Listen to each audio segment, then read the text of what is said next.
Radio Reloj. 1:57 minutos. Del ámbito cultural. Aquí Radio Rebelde, desde el territorio libre de Cuba. No nos engañemos creyendo que en lo adelante todo será fácil.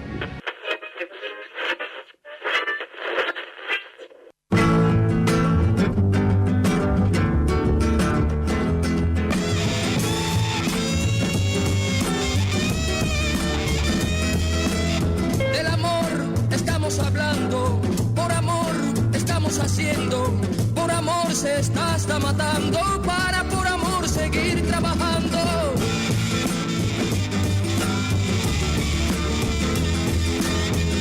Que nadie interrumpa el rito, queremos amar en paz, para decir en un grito, Cuba va, Cuba va. Hola, molt bona vesprada, una vegada més estem així en Radio Clara en la 104.4 de la freqüència modulada i en el programa Cuba va, un programa que realitza l'Associació d'Amistat en Cuba José Martí de València i que tracta d'acostar-vos un poquet més la realitat social, cultural i política que hi ha a Cuba i que no podem trobar en altres mitjans de comunicació. Avui tenim un programa després del paró de la setmana passada per l'aniversari dels nostres companys de Roca en Clara, en el que anem a parlar, anem a tindre una entrevista en exclusiva que li farem a Pasqual Serrano en el passat acte que farem la setmana passada, el passat divendres. I també anem a parlar de l'actualitat de Cuba, dels metges cubans que van al Brasil i que s'ha ampliat aquest número de metges, de també com s'ha tractat els cantants de rap, que ja parlarem un poquet fa un temps, però com és el tracte mediàtic d'aquests raperos cubans i com s'utilitza per a parlar en contra de la revolució cubana.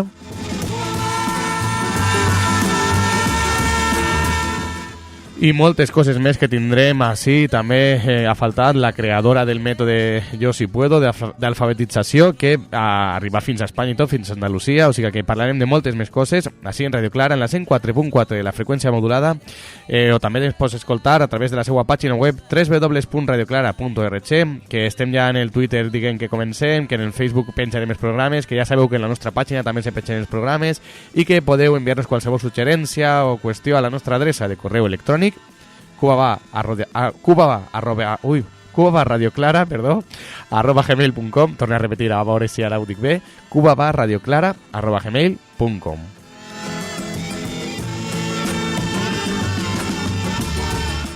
Així que avui, dia 20 de gener de 2015, segon programa de l'any, però bueno, amb moltes ganes i amb molt de fred així, estem, com sempre, en la 104.4 de la freqüència modulada tots els dimarts de 9 a 10 de la nit. Comencem el programa.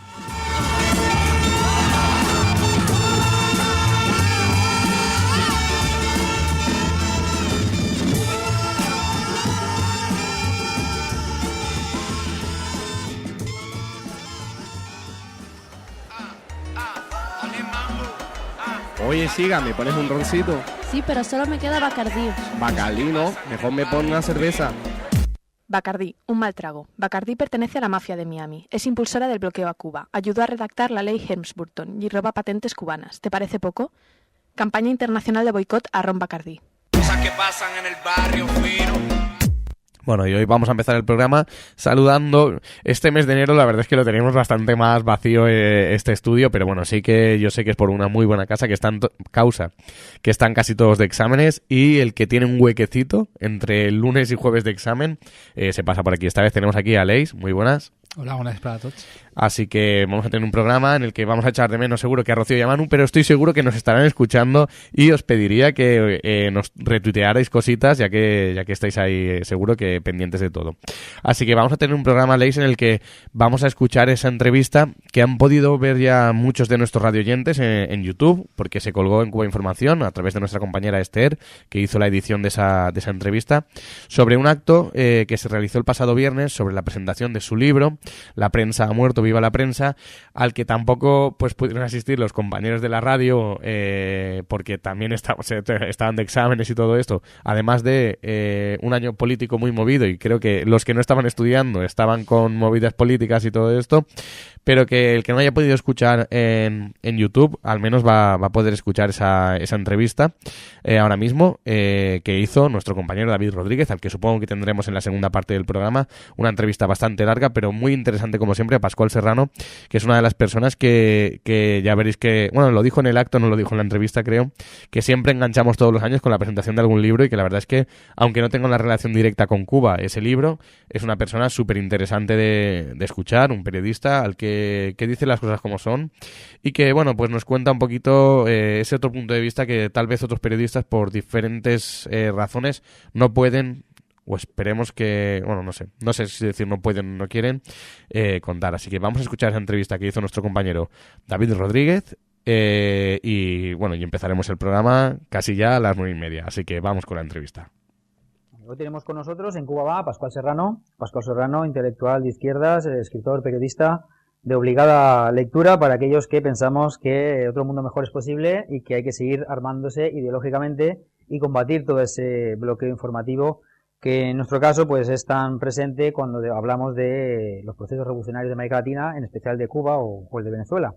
Pascual, muchas gracias por estar con nosotros en Cuba Va. Recientemente has presentado tu último libro, La prensa ha muerto, viva la prensa, en un acto organizado también pues por la asociación y donde también nuestro compañero Enric Llopis, periodista, pues también estuvo contigo presentando ese acto. Bienvenido una vez más, porque eres habitual ya de nuestro programa. Hola, ¿qué tal? Y sobre todo agradecido a vosotros que casi todos los años me soportáis y me invitáis a presentar el libro conjuntamente. Muy bien, Pascual, cuéntanos un poco de este último libro. ¿Cómo los lectores, qué van a encontrar nuevo, diferente? ¿Es continuación de tus anteriores libros? ¿Añades un nuevo enfoque? Bueno, mi dilema siempre en los libros es no deprimir, porque ante el panorama la verdad es que siempre te salen más iniciativas deprimentes que optimistas. Este forma parte de las fases optimistas, ¿no?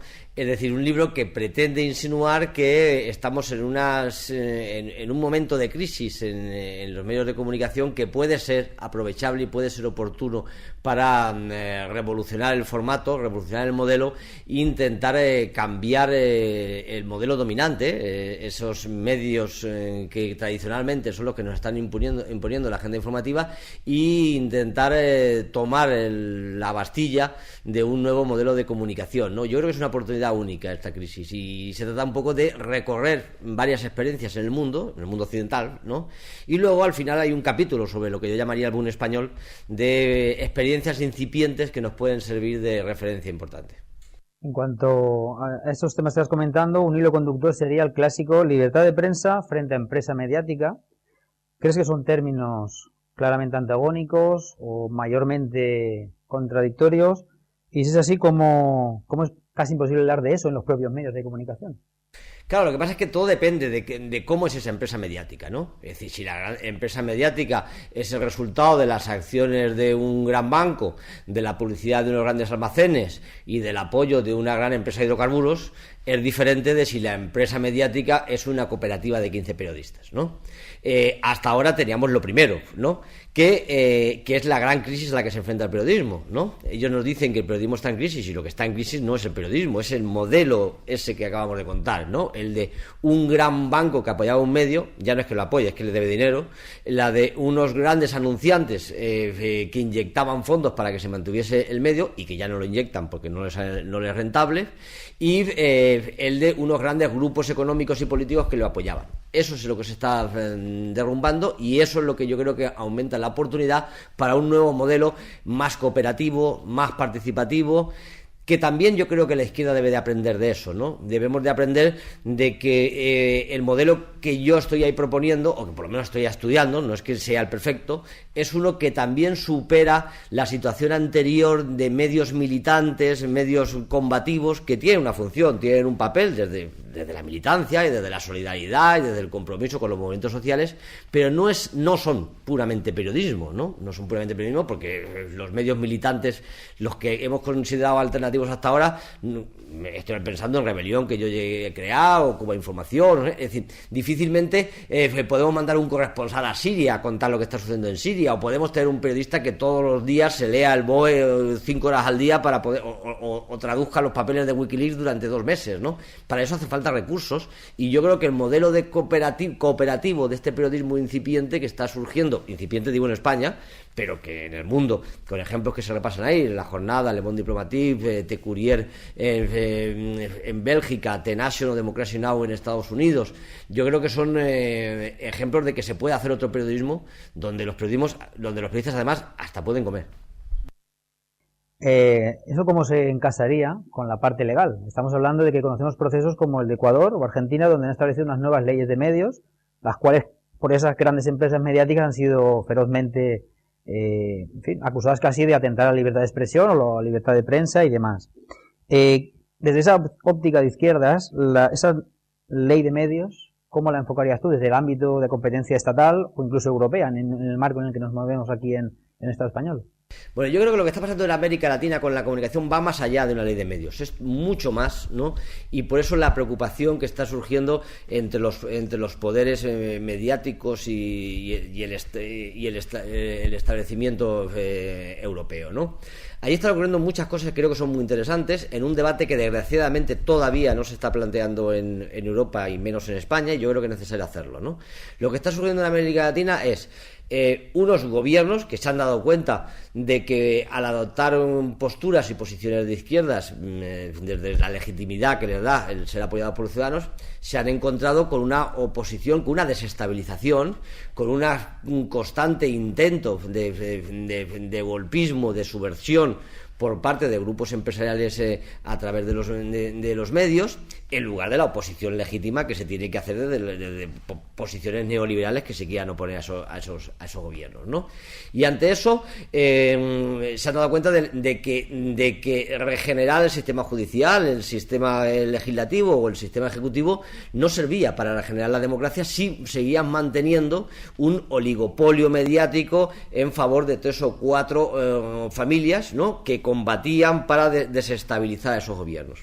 ¿Qué se hace entonces a partir de ahí? Pues evidentemente con el apoyo de la ciudadanía y después de generar un debate muy rico y muy interesante con los periodistas, con los usuarios, con los colectivos sociales, con los medios alternativos, se crea toda una batería y una política de democratización de la información, ¿no? Es decir, ¿cómo conseguimos que se alcance lo que yo llamaría el derecho a informar y a ser informados, ¿no? Es decir, que los ciudadanos y los colectivos sociales tengan derecho a los medios, a presencia en los medios, y que al mismo tiempo los ciudadanos tengan derecho y tengan garantizada la veracidad de los contenidos, ¿no? Eso incluye muchas cosas. Es decir, para empezar hay una batería de legislaciones que pueden ser la que tú has contado, la ley de medios. Es decir, una ley de medios que a grandes rasgos y con diferencias en cada país, en países como Venezuela, Ecuador, Argentina y ahora Uruguay, ¿no?, establecen, para empezar, algo absolutamente revolucionario aquí, que es el reparto de las licencias de emisión, las licencias de radio y televisión, en 3 tercios, ¿no? Es decir, 1/3 para el Estado, para los medios públicos, 1/3 para las empresas privadas y 1/3 para los movimientos sociales, ¿no?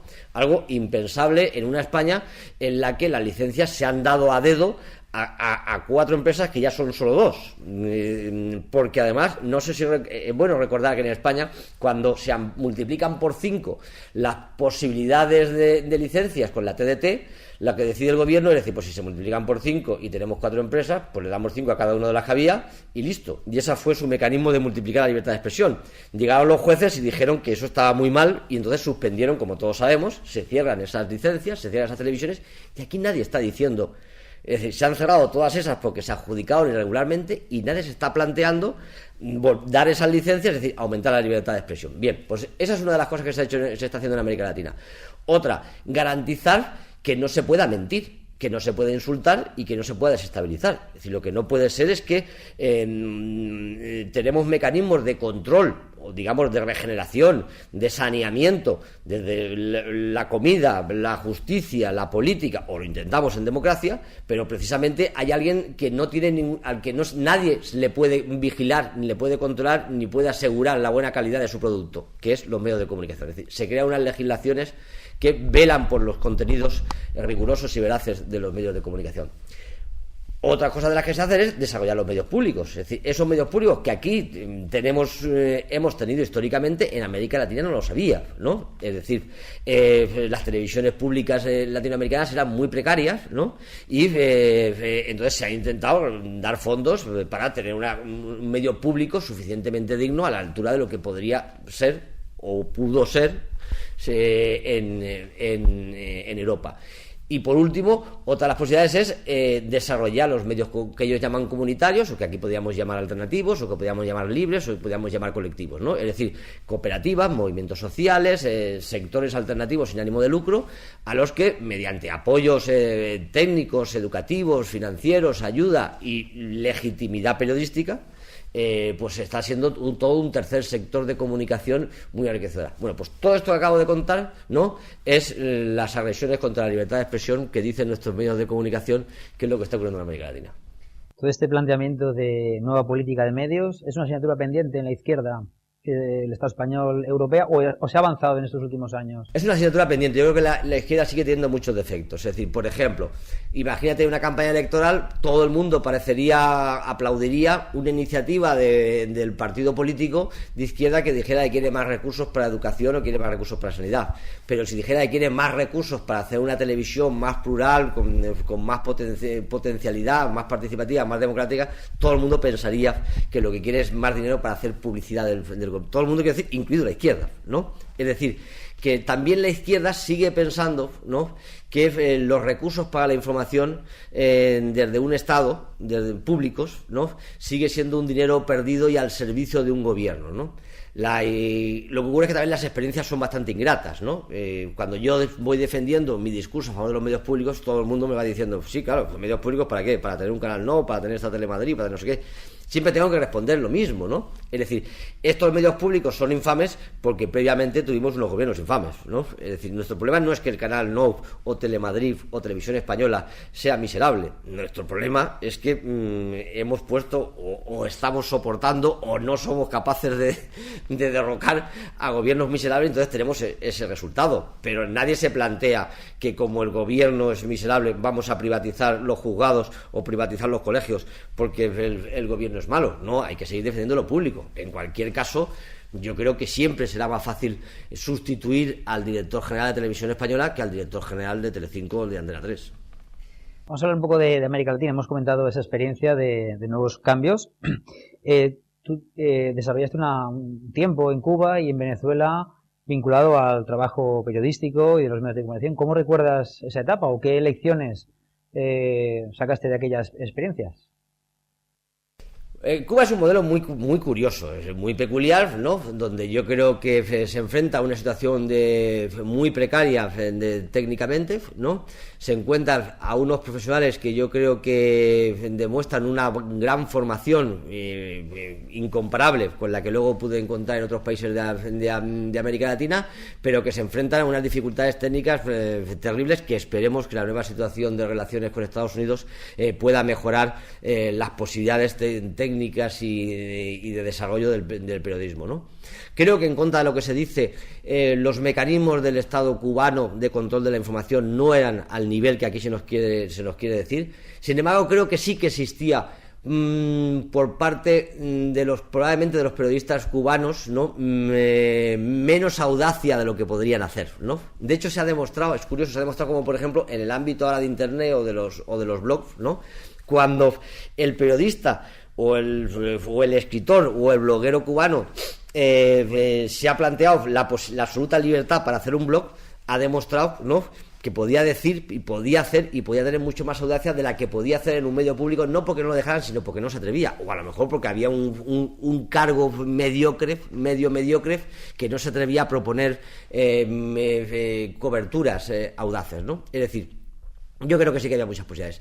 En cuanto a Venezuela, pues vi una pasión tremenda por regenerar su sistema democrático, vi una manipulación impresionante, una agresividad de los medios tremenda, que ellos pensaban que formaba parte de los medios venezolanos y de la derecha venezolana y que no ocurría en Europa. Y yo siempre respondía, aquí no ocurre porque no tienen ningún gobierno al que derrocar o al que enfrentarse, con el que combatir, porque ya gobiernan ellos, ¿no? Es decir, la derecha, los grandes medios y los grandes emporios no tienen ninguna agresividad en España y en Europa porque están gobernando. Si aquí hubiese un gobierno digno, decente, de izquierdas como en América Latina, podemos estar seguros que nuestros medios serían absolutamente golpistas y desestabilizadores como son los latinoamericanos. Y creo que es bueno que todo lo que ha pasado en Venezuela, porque nos ha dado muchas claves de hacia dónde va el futuro. Son los primeros que vivieron los intentos de desestabilización por los medios de comunicación, son los primeros que han intentado regenerar legalmente el panorama, son los primeros que han intentado ver cómo promover otro modelo de comunicación más participativo. Creo que son los que más se están equivocando, evidentemente, porque son los que más se están inventando, ¿no? Y al mismo tiempo también serán los que más terminarán acertando. Telesur, cuéntanos un poco tu paso por allí y sobre todo cómo ves parte positiva de que se ha consolidado en el tiempo, nuevos retos que tiene esta televisión, pues un poco también con esa visión integradora en el nuevo contexto. ¿Cómo valoras? El desafío de Telesur yo creo que era tremendo, ¿no? Es decir, tremendo. El hecho de que se pongan de acuerdo varios países para hacer una televisión pública con contenidos netamente informativos y con un enfoque absolutamente revolucionario con respecto a los tradicionales del primer mundo, creo que es impresionante, ¿no? Es decir, como ves, todos los elementos que te he dicho, todos eran revolucionarios, es decir, televisión pública, varios países, enfoque diferente, ¿no?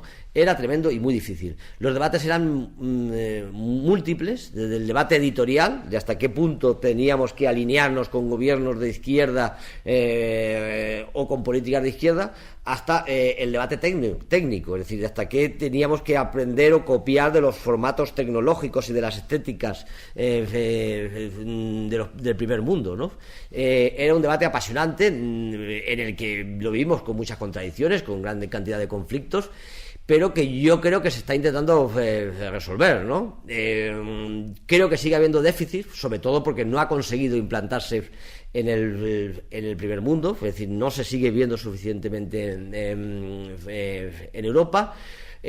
También me di cuenta de que la televisión es una cosa carísima, donde las facilidades de las comunicaciones, que ya son muy accesibles para el periodismo escrito o para el periodismo de radio, en televisión era tremendo, ¿no? En televisión puedo contar cómo además la corriente comercial y empresarial, digamos que te llevaba hacia el pensamiento dominante. O dicho de otra manera, una noticia sobre una rueda de prensa del presidente estadounidense, esas imágenes eran gratuitas porque las emitían todas las agencias. Es decir, unas imágenes de un foro social en África podrían costar $7.000 10 minutos. Es decir, el sistema está montado, ¿no?, para que sale barato ver al presidente estadounidense y sale muy caro ver a los movimientos sociales africanos, ¿no? Cuando uno decía vamos a cubrir cómo Endesa está destrozando un río de los indígenas mapuches en Chile, evidentemente no era fácil, puesto que no es fácil tener un equipo televisivo en ese río de Chile. Y otra de las miserias, alguno diría de los inconvenientes, yo diría directamente miserias de las televisiones, es que si no hay imágenes no hay noticia, lo cual me parece que es una tragedia terrible para la comunicación, ¿no? Es decir, si no tienes imágenes de ese río contaminado, si no tienes imágenes de la familia de esos defensores de derechos humanos asesinados en Colombia, y si no tienes imágenes de determinadas tragedias, la noticia no existe. Eso es uno de los hándicaps de la televisión que me ha hecho en este momento no simpatizar mucho con los mecanismos audiovisuales, a pesar de lo cual agradezco algunas entrevistas. Muy bien, háblanos un poco, vamos a aterrizar ya en Cuba. Vamos a comentar cómo valoras tú también esta nueva situación que hemos comentado. Pues tenemos noticias muy positivas de que los 3 que faltaban por liberar ya están libres en Cuba con sus familias, y se está hablando de una nueva normalización, o caminar hacia la normalización entre Estados Unidos y Cuba, superando ese diferente histórico, con fechas ya que el mismo 21, pues hay unas primeras conversaciones. ¿Cómo valoras tú esta situación para el país y para la Revolución Cubana? Bueno, yo creo que en principio cualquiera tenga la posición que tenga con respecto a la Revolución Cubana, pues se habrá dado cuenta de que es uno de los logros más de la revolución, ¿no? Hace mucho tiempo que algunos decimos que las únicas alegrías que nos da a la izquierda el mundo vienen de Cuba, ¿no? Y una vez más, pues yo creo que la liberación de los 3 antiterroristas que quedaban presos en Estados Unidos, yo creo que es una victoria de todo el pueblo cubano, que ha mantenido con firmeza y con dignidad, digamos que yo creo que sin precedentes en nuestros países, ¿no? Es decir, esa lucha y ese combate por lo que ellos entendían y por lo que era una reivindicación de justicia, pues se ha visto cumplida, ¿no? En segundo lugar, la reivindicación histórica de normalizar relaciones con Estados Unidos, ¿no? De dejar en evidencia el carácter ilegal, criminal, ilícito y antidemocrático de los diferentes gobiernos estadounidenses, yo creo que ha quedado también en evidencia ante el mundo entero, ¿no? Cuba conseguía dejarlo en evidencia en las sucesivas votaciones en la Asamblea General de las Naciones Unidas. Y una vez más, creo que la comunidad internacional se ha vuelto a dar cuenta de que Estados Unidos solamente acierta cuando rectifica, ¿no? Y creo que en la medida en que vaya rectificando y en la medida en que vaya terminando, que no ha terminado, que evidentemente estamos solamente en el principio de un proceso, pues irá acertando. El siguiente desafío, ¿no?, es pensar que los intentos de agresión y desestabilización hacia Cuba por parte de Estados Unidos, yo creo que siguen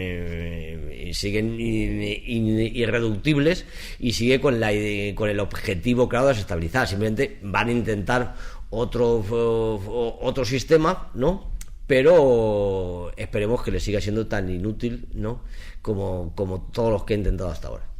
Y en ese intento de continuar desestabilizando a Cuba, el tema de los medios de comunicación siempre ha sido clave, junto a ese bloqueo económico, el bloqueo informativo, que casi a veces justificaba esa situación de bloqueo criminal.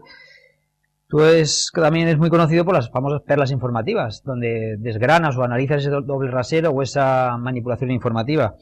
Y Cuba y Venezuela siempre han aparecido en todas esas perlas.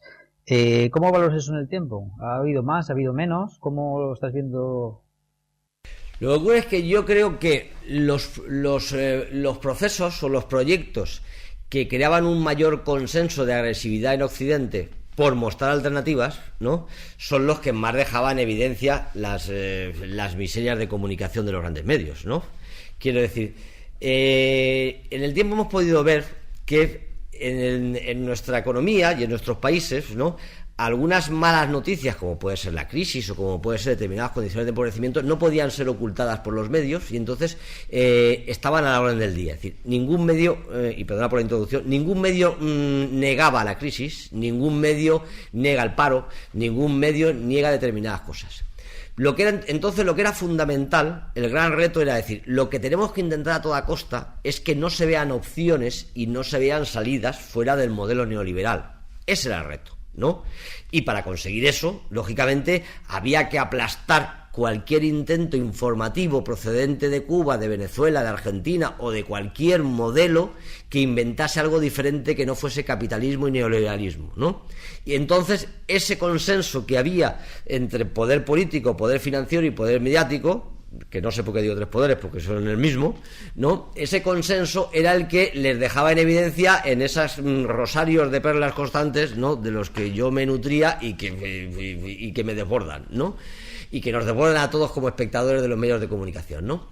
Creo que, volviendo quizás un poco al libro, ¿no?, de la prensa muerto viva la prensa, en la medida en que logremos implantar y desarrollar modelos de comunicación, medios de comunicación, proyectos de información alternativos al dominante, ¿no?, podremos empezar a generar espacios con un discurso diferente en muchas cosas y fundamentalmente en las que el consenso de los grandes medios era absoluto, como es Cuba y Venezuela.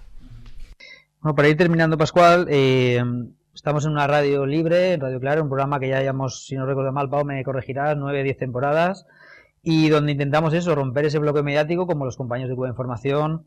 Es uno de los ejes fundamentales de los próximos retos, una vez con esa victoria de la libertad de los 3, ya la libertad de los 5. ¿Consideras eso tú también, que el bloqueo mediático, que la lucha de información, la famosa batalla de ideas, con Cuba es fundamental, sigue presente, y ¿cómo enfocarías tú? ¿Cuáles serían un poco algunas líneas para poder seguir rompiéndolo? Bueno, yo creo que el bloqueo, que lo que necesita Cuba, lo que necesita Venezuela y lo que necesitamos todos y por lo que trabajamos es la verdad, ¿no? Creo que con la verdad es como más daño podemos hacer a los que han utilizado el silencio y la mentira como principal herramienta de sus contenidos, ¿no? Por eso creo que la historia de Cuba, siempre con la verdad por delante, ¿no?, y nuestro alineamiento irreductible con la verdad de Cuba, yo creo que es el mejor favor que podemos hacer a la revolución, que yo creo que más que solidaridad, apoyo, recursos, lo que se necesita en nuestros países dominados por la mentira, el engaño y la manipulación es verdades. Oscar, cuéntanos si se puede anticipar alguno de tus futuros proyectos. Sí, hay uno que es sobre eso que me has preguntado, sobre los procesos de democratización de la comunicación en América Latina. Creo que hay que explicarlos y sobre todo creo que hay que generar ya el debate aquí, ¿no? Empezar a hablar de que no está bien que los bancos sean los dueños de la mitad de los medios de comunicación y sean los acreedores de la otra mitad, ¿no? De que no está bien de que las licencias, como hemos dicho, se las repartan entre 1 y 2 grupos de empresas, ¿no? Y de que, como ha dicho alguna lista, ellos sean los que tienen no la libertad de expresión, sino el derecho a la censura, ¿no? Pues eso yo creo que hay que ponerlo en la arena de la discusión, y creo que lo que ha sucedido en América Latina, que es otro asunto que también aquí está vetado y que se quedan en el discurso de que si allí está haciendo leyes mordaza y no sé, todas esas cosas yo creo que hay que explicarlas aquí para generar esa discusión, creo que es fundamental. O sea, que seguimos aprendiendo de América Latina. Seguimos aprendiendo de América Latina. Oye, pues muchas gracias, Pascual. Te esperamos en la próxima presentación de tu libro y nada, os recomendamos, es tu último libro, La prensa ha muerto, viva la prensa, y a seguir en tu portal y en tus crónicas en muchos medios hoy en día. Muchas gracias, Pascual. A vosotros. Bueno, pues ahí podíamos escuchar esa entrevista que realizó David Rodríguez el pasado viernes 16 de enero en ese acto que hicimos en la asociación, ese acto que se hizo a las 7:30, al que acudieron en torno a 60 personas. La verdad es que es un acto que no está directamente vinculado, ¿no?, al tema Cuba, pero sí que, como muy bien decía Pascual en esa presentación de ese libro, no sabemos cómo lo hacemos o cómo hemos llegado a ese pacto para que todos los años nos cuele o le colemos a nosotros un acto para que presente un libro. En este caso era La prensa ha muerto, viva la prensa, un acto que fue presentado por David Rodríguez, presidente de la asociación, y también por Enric Llopis, que es uno de los autores de Rebelión, y que, pues como he dicho antes, vinieron alrededor de unas 60 personas. Nosotros le hicimos la entrevista antes de empezar el acto, y esa entrevista la hemos colgado, como no, como siempre, en Cuba Información. También la podéis ver a través de nuestra página web. Y un acto, pues que, como dice Pascual en ese momento, que siempre nos engañamos entre unos y otros para poder hacer ese acto, que ojalá se repita, como ya hablamos con él, ojalá se repita más veces y podamos verlo pues en presentaciones de libros o en otros tipos de actos, que él también, cuando está por aquí por Valencia con nosotros, siempre se pasa por nuestra asociación y es como uno más. Vamos a seguir con el programa y vamos a hablar ahora de el fallecimiento de una persona muy importante, muy poco conocida, pero al mismo tiempo muy importante, muy poco conocida relativamente. Se trata de la pedagoga cubana, Leonela Inés Relis Díaz, que era la creadora del programa Yo Sí Puedo. Aleix, cuéntanos un poquito. Leonela Relis empezó a alfabetizar cubanos con solo 15 años. Se apuntó al ejército de alfabetizadores en el 61 y ha muerto víctima de un cáncer con 67 años, y es muy conocida por ser la creadora de un programa de alfabetización llamado Yo Sí Puedo, que se empezó a desarrollar en el 2001 a petición del gobierno cubano y se empezó a utilizar en Haití, en el país vecino, como un programa de radio que consistía en partir de cosas conocidas como números hasta cosas desconocidas como letras, y de esa manera ir alfabetizando a la gente. Era un programa bastante rápido, como máximo tiene una duración de 3 meses, hay un programa intensivo de 7 semanas, y ha tenido unos logros bastante buenos. Se ha llegado a 30 países del mundo, ha alfabetizado, se estima, a 8 millones de personas, Aquí en España también llegó a Sevilla, si me equivoco, Pau, corrígeme. Que no, sí, que eso muy bien, a Sevilla. En Sevilla estuvo seguro, además estuvimos entrevistando a la gente que llevaba ese programa. Y sobre todo lo importante de este método, evidentemente, que son sus resultados, es que muchas veces pues pensamos en que son cosas que afectan al tercer mundo y ya está, pero no, en el Estado español sigue quedando gente, por desgracia, gente analfabeta, y ha servido para mucha gente poder participar de ese programa o de ese método y poder alfabetizarse. Por desgracia, como siempre, cuando hemos hablado de ese método aquí en el Estado español que se ha utilizado, normalmente ha sido porque el trato mediático, cuando se ha hablado de él en los medios de comunicación, se ha intentado ocultar o bien que procedía de Cuba, o bien también se ha intentado tergiversar y decir que es que el gobierno que estaba entonces, yo juraría que en la alcaldía de Sevilla, aunque me suena mucho que el PP lleva muchos años ahí, entonces no lo tengo muy claro ahora mismo, sino del PP, pues de algún municipio cercano a Sevilla, malversaba fondos o gastaba fondos para viajes a Cuba y cosas así. Es decir, como siempre, echar mierda y ya está, cuando realmente estamos hablando de algo muy positivo y algo que es incontestable. Pero bueno, continúa, Aleix. No, ya está, poco más. Comentar que empezó ella en Haití, como hemos dicho, y se fue extendiendo el programa hasta otros países de Latinoamérica. Sí, como Venezuela, como Panamá, como Nicaragua, como Argentina, es decir, como siempre, extendiendo y conquistando países de forma con ideas, con programas, con ayuda, con personas para poder ayudar, y no pues como estamos acostumbrados con estos países del primer mundo que se dedican a conquistar países con excusas baratas, bueno, no sé si la palabra es barata, con excusas malas, con mentiras, y a base de qué, ni mucho menos de médicos ni de maestros ni nada de esto, sino con militares y con bombardeos que luego pues por desgracia tienen consecuencias más amplias de lo que se querría. Así que cerramos este tema, sí, y vamos a hablar de médicos que se han ido a Brasil. Si te parece, ¿quieres que escuchemos primero el audio y que tenemos preparado de nuestros compañeros de Cuba Información? ¿Vale? Sí. Y luego comentamos la noticia. El Ministerio de Salud en Brasil busca ampliar el programa denominado Más Médicos para continuar garantizando la presencia de profesionales del área en ciudades donde aún no existen estos galenos, y lo que generan además dificultades en la atención básica. La ampliación del programa Más Médicos ofrece una nueva oportunidad para 424 ciudades que aún no han podido incorporarse a la iniciativa, con la que se han beneficiado hasta el momento 50 millones de brasileños desde su puesta en marcha en el 2013. Antes yo no conseguía hablar con los médicos ni hacer los exámenes. Tenía que marcar los exámenes con 3 o 4 meses de anticipación. Era muy difícil. Ahora mejoró. Por esa evolución del paciente, los pacientes están siendo bien atendidos, asistidos en su totalidad, no solo en una especialidad o en otra. Ellos están siendo atendidos como un todo. Se trata de localidades con el 20% de su población en extrema pobreza, localizadas en zonas semiáridas, distritos indígenas o en las periferias de las grandes ciudades. Sabemos que tenemos mucho que mejorar todavía, pero con el programa Más Médicos hemos visto que esos cambios han comenzado. Ha sido un mecanismo determinante para que las cosas sean diferentes. En esta nueva fase se aspira a extender el perfil del programa. Además de especialistas en medicina de familia, también se busca atraer a profesionales de la salud recién formados en instituciones públicas o privadas.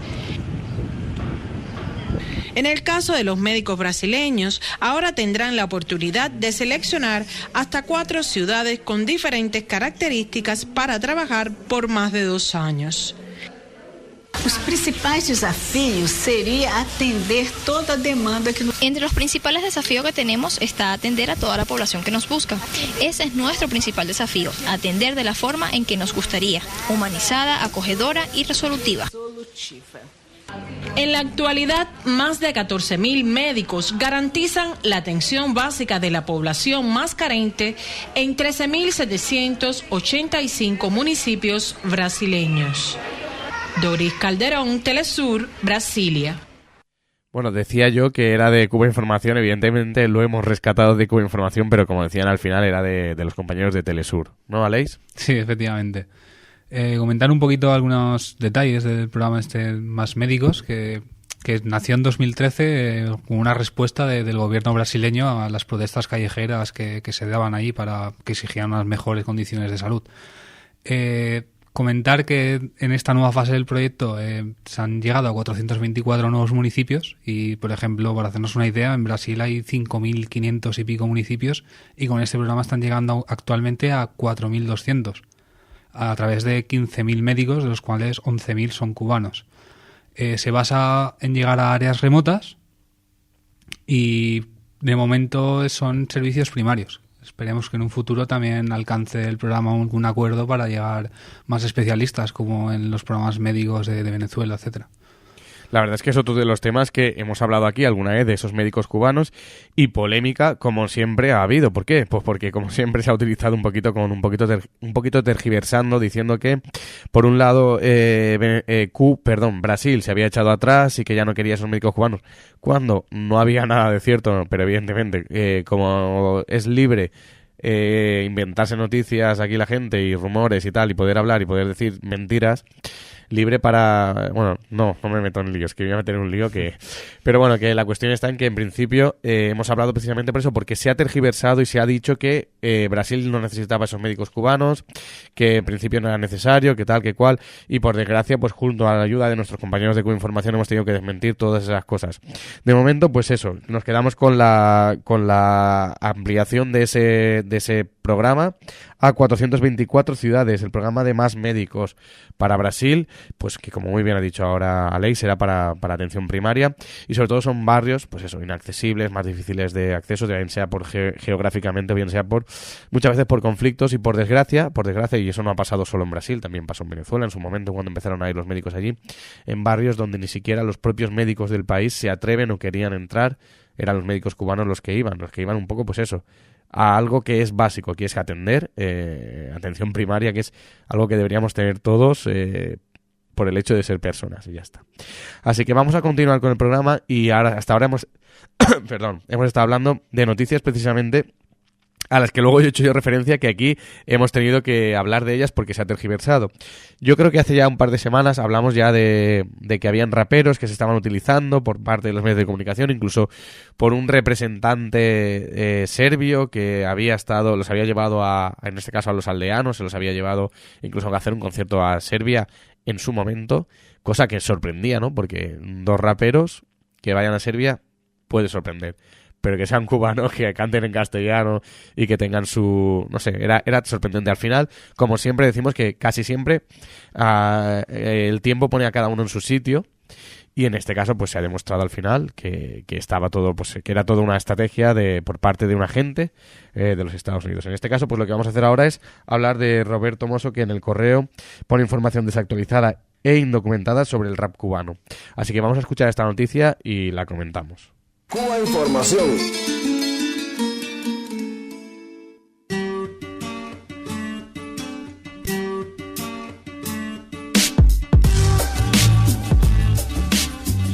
Cuba es un país de enorme riqueza musical, algo que no es producto de la casualidad. Es el resultado de una política de Estado en el campo de la educación y la cultura de más de 50 años. Esta riqueza no se limita a las variantes musicales tradicionales o autóctonas. El rap, el metal, el reggae o el jazz, en sus variedades y mezclas, tienen también en la isla miles de seguidores e importantes festivales como el Ciudad Metal, el Brutal Fest, el Jazz Plaza, el Havana World Music o el Simposio Internacional de Hip Hop.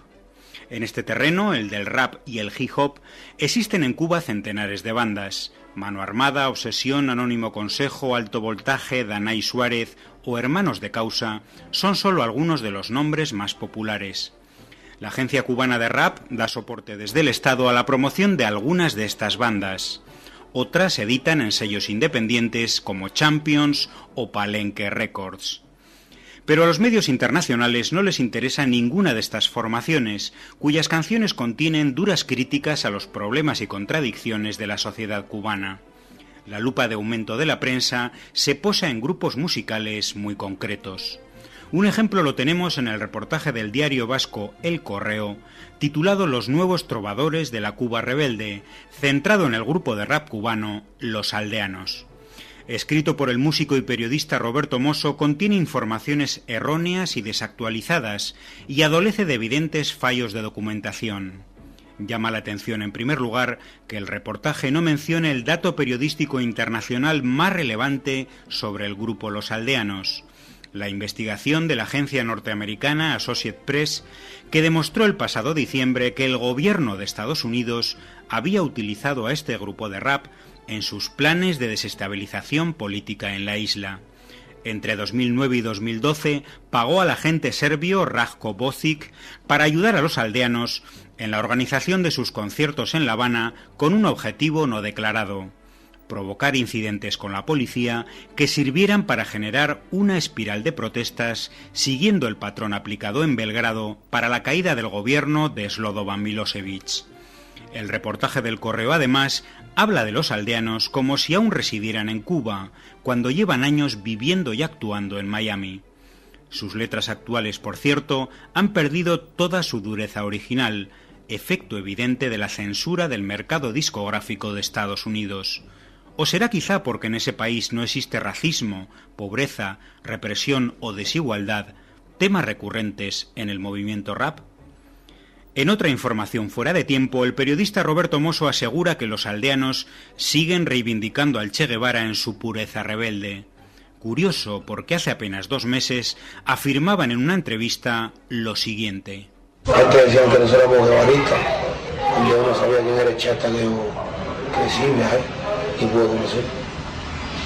A mi Che era avisar, un tipo revolucionario, no sabía de las historias verdaderas de nada, porque aquí nadie sabe nada. Y es que los aldeanos en Miami ya han aprendido el catecismo, ya saben que el Che no fue uno de sus santos, sino un comunista asesino. El reportaje, además, pretende desnaturalizar la posición política al lado de la revolución del trovador Silvio Rodríguez. Dedica 3 párrafos a detallar un escrito que en agosto pasado publicaba el cantante protestando por la paralización por problemas burocráticos de los estudios Abdalá, que él financia de manera desinteresada. Leemos en el Correo que estos estudios se encuentran sin electricidad por falta de pago. Algo absolutamente falso. El propio Silvio, poco después de su primer escrito, celebraba en su blog que el Ministerio de Cultura se había hecho cargo de los estudios y reafirmaba que seguía apostando por un socialismo sustentable en su país. El periodista del Correo redondea finalmente su trabajo con los habituales tópicos sobre Cuba, como el de una supuesta prostitución generalizada en la isla que el régimen se vanagloriaba de haber erradicado por completo. Algo tan falso como chocante leerlo en un periódico, El Correo, que ese mismo día publicaba en sus páginas más de 150 anuncios de prostitución. Por cierto, autorizaría el diario El Correo al periodista Roberto Mosso un reportaje sobre el reciente veto institucional en Burgos y Sevilla a los raperos valencianos Los Chicos del Maíz, o sobre el permanente boicot político al grupo vasco Sociedad Alcohólica. ¿Le dejarán hacer un reportaje sobre la condena de 2 años de cárcel al rapero Pablo Hasél por la letra de sus canciones? Somos peligrosos porque somos solidarios. A nada le tienen más miedo que a la solidaridad. Tú escuchas aldeanos bien, yo a compás segundo.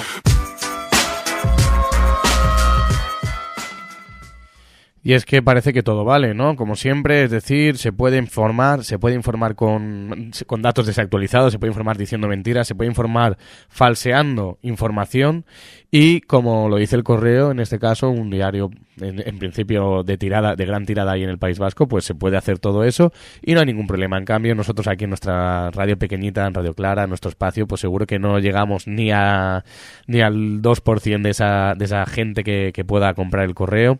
Bueno, que tampoco creo que escucharán nuestro programa, pero bueno.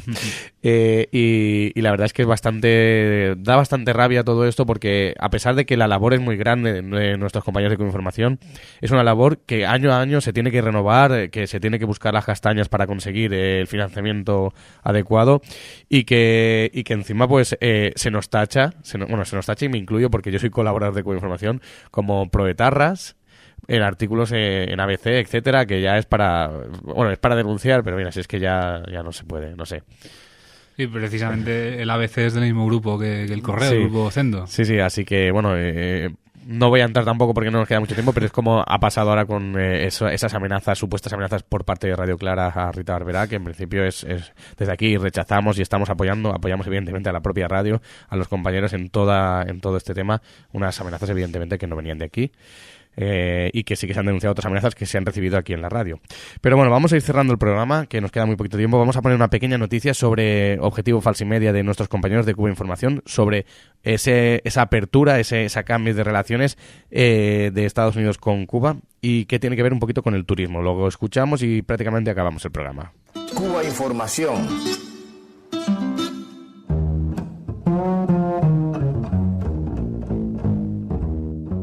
Desde la adopción de la ley Helms-Burton en 1996, el presidente de Estados Unidos ya no dispone de la facultad ejecutiva para poner término al bloqueo a Cuba.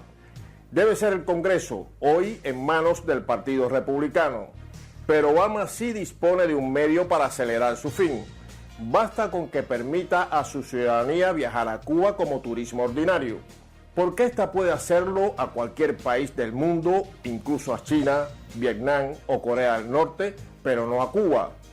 Al romper esta barrera, permitiría, según estimaciones, que más de 1 millón de turistas viajasen a Cuba el primer año, y se prevén 5 millones anuales en apenas 5 años. La cifra actual de turistas internacionales a la isla es de 3 millones. Hoy solo 90.000 personas de Estados Unidos, al margen de la emigración cubano-americana, visitan Cuba cada año por razones profesionales, académicas, culturales, humanitarias o deportivas, con licencias especiales del Departamento del Tesoro. El flujo masivo de turistas a Cuba sería beneficioso para la economía cubana, pero también para la estadounidense. Compañías aéreas, agencias de viajes o productores agrícolas de Estados Unidos ganarían con el reinicio del turismo entre ambas naciones, que podría marcar el comienzo simbólico del fin del bloqueo a la isla. Un bloqueo, por cierto, cuyos efectos en la población civil cubana han sido negados o minimizados durante años por la gran prensa internacional, y que hoy, tras el discurso de Barack Obama el 17 de diciembre pasado, ya nadie pone en duda. Una prueba más del vasallaje y dependencia de quienes hoy se siguen presentando como prensa libre, plural e independiente. Y es que, como venimos anunciando aquí, no todo está hecho, ni mucho menos. Ahora mismo se han cambiado las relaciones diplomáticas, pero el bloqueo sigue ahí. Se puede, o sea, es una medida que mucha gente no sabe, que nos gusta repetir. Los ciudadanos estadounidenses no pueden viajar a Cuba porque Estados Unidos les prohíbe el viaje para hacer turismo, además de las limitaciones que hay. Se ha abierto un poquito eso y ahora ya tienen hasta 12 categorías de gente para poder viajar. Se ha cambiado también de que ahora pueden gastar hasta $400 en souvenirs o en cositas y tal y cual, en tabaco, en tal.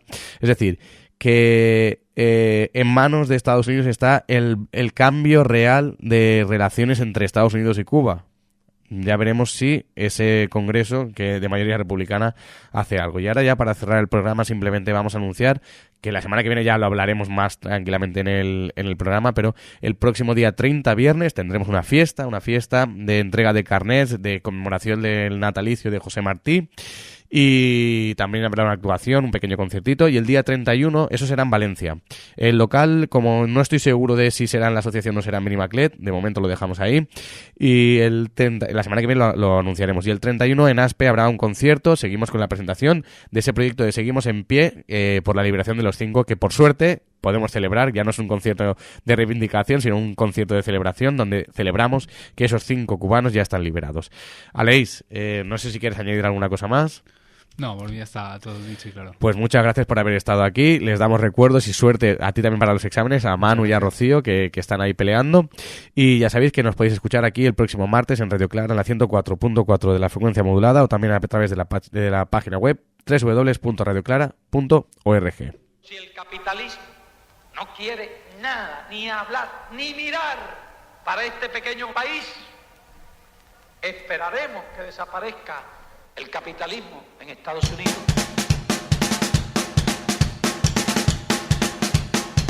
Ese ritmo cubano que está rico, rico.